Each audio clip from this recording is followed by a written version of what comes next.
Bonjour, nous sommes dans notre troisième livre poétique de la Bible. On parle des livres de psaumes. Le livre de psaumes est un recueil de 150 poèmes et des chants qui expriment la foi, l'expérience humaine et la relation avec Dieu. Le psaume couvre une large gamme d'émotions et des thèmes de la joie et de la louange à la tristesse et à la lamentation. Structure du livre de psaumes. Le livre de psaumes est divisé en 5 sections. Première section à partir des psaumes chapitre 1 jusqu'au 40e, le psaume de David. Deuxième section, psaume à partir des 42 à 72, là on nous parle de psaume des fils de Corée. Troisième section, à partir des 73 jusqu'à 89, le psaume d'Asaph. À partir de quatrième section, à partir de 90 à 106, là on nous parle de psaume anonyme. Cinquième section, des 107 jusqu'à la fin, là on nous parle des psaumes, des louanges et des gratitudes. Les thèmes principaux. Le premier thème, la louange et l'adoration de Dieu. Le deuxième thème, la prière et la supplication. Le troisième thème que nous réserve le psaume, la confiance et la foi en Dieu. Le quatrième thème, la justice et la miséricorde de Dieu. Le cinquième thème, la souffrance et la persécution. Sixième thème, la délivrance et la rédemption. Les personnages clés dans le livre de Psaumes. David, le roi et le psalmiste. Et le deuxième personnage, Asaph, le chef de musique. Le troisième personnage, le fils de Corée, le chantre du temple. Le message clé de Psaumes est que Dieu est souverain et tout-puissant. Dieu est juste et miséricordieux. La foi et la confiance en Dieu sont essentielles. La prière et la supplication sont importants. La louange et l'adoration de Dieu sont nécessaires. Les psaumes nous montrent que Dieu est toujours avec nous. Même dans le moment le plus difficile, ne perdez pas espoir, car Dieu a un plan pour vous et il vous aidera à traverser les épreuves.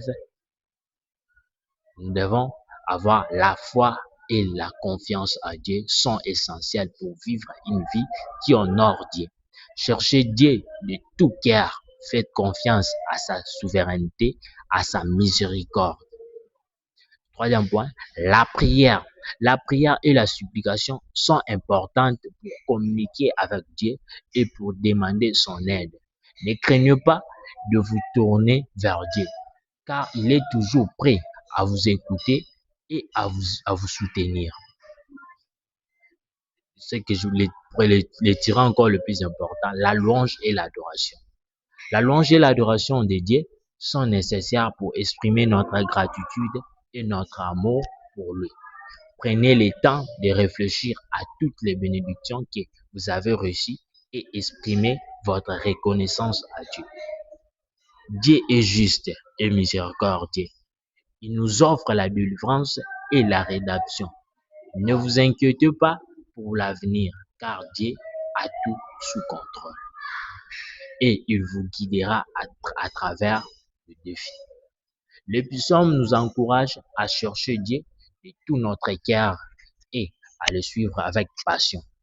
Ne vous contentez pas d'une vie médiocre, mais cherchez à vivre une vie qui honore Dieu et qui vous apporte de la joie et de la satisfaction. Une petite motivation que je pourrais dire vraiment, ce qui m'a vraiment touché, que le psaume vous inspire à chercher Dieu de tout votre cœur, à le suivre avec passion, à que vous trouviez des réconforts et de la force dans sa présence et que vous soyez encouragés à louer et à remercier Dieu pour tout ce qu'il a fait pour vous. Que vous viviez une vie qui honore Dieu, qui vous apporte de la joie, de la satisfaction. Si tu crois que ta vie mérite une voix, alors abonne-toi, commente, partage et surtout, n'aie pas peur d'exister pleinement. Je prie que chaque vidéo soit une sémence de foi. Bienvenue dans la lumière. Merci beaucoup. Prends ton câble.